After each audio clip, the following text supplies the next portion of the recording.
एकीकडे इंधन दरवाढ आणि टंचाई विरोधात राज्यात ठिकठिकाणी आंदोलनं होत असतानाच मुख्यमंत्री फडणवीस ॲक्शन मोडवर पाहायला मिळाले। राज्यात डिझेल आणि पेट्रोलची कृत्रिम टंचाई निर्माण करून साठेबाजी करणाऱ्यांवर कठोर कारवाई होईल असा इशारा त्यांनी दिलाय। वाढत्या मागणीचा गैरफायदा घेऊन होणारा काळा बाजार अजिबात खपवून घेतला जाणार नाही असंही त्यांनी स्पष्ट केलं। तर पुरवठा विभागाला कडक कारवाईचे आदेशही देण्यात आले।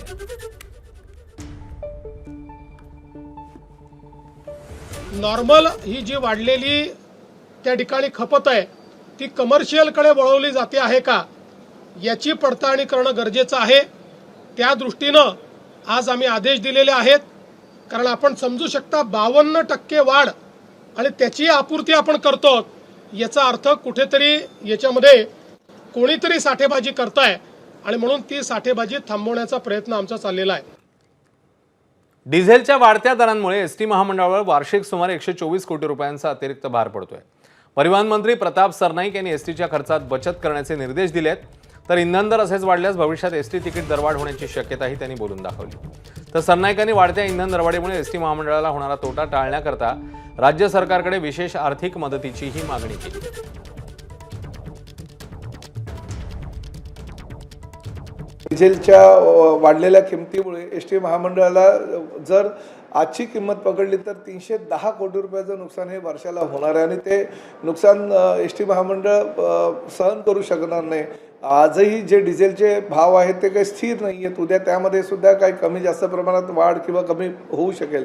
त्यामुळे सध्या परिस्थितीमध्ये आम्ही राज्य शासनाच्या ज्या काही सूचना आहेत त्याप्रमाणे आम्ही आमच्या अंमलबजावणी आम्ही करतोय, परंतु भविष्यामध्ये अशीच वाढ होत राहिली तर एसटी महामंडळाला सुद्धा भाडेवाढीशिवाय पर्याय राहणार नाही, ही वस्तुस्थिती आहे। तर देशातील इंधन दरवाढ आणि टंचाईचा फटका आता राज्यातल्या शिक्षण व्यवस्थेलाही बसतोय। स्कूल बस चालक आणि मालक आर्थिक अडचणीत सापडलेत। वाढत्या इंधन खर्चामुळे जुन्या दरात बस सेवा चालवणं शक्य नाहीये असं बस संघटनांचं म्हणणं आहे। त्यामुळे आठवड्यातले काही दिवस प्रत्यक्ष शाळा आणि उर्वरित दिवस ऑनलाईन वर्ग असा पर्याय सरकारने विचारात घ्यावा अशी मागणी पुढे येते।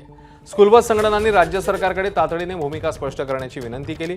तर जून महिन्यापासून शाळा सुरू होणार असतानाच बस सेवेचं शुल्क वाढवावं लागेल असे संकेत संघटनांकडून देण्यात आले।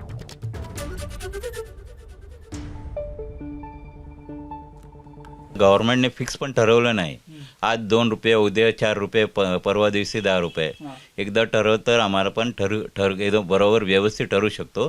फिशिंग ट्रॉलरसाठी डिझेल कन्सेशनमध्ये दिलेत, असं शाळेच्या बससाठी त्यांनी कन्सेशन दिलं ते एकदम बरं पडणार, सगळ्याची सोय होणार। इसमें बहुत सारे सजेशंस हैं जो हम लोग पुट अप करेंगे गवर्नमेंट के सामने। सजेशंस में ऐसा है कि हाइब्रिड मोड में स्कूल्स को स्टार्ट किया जाए।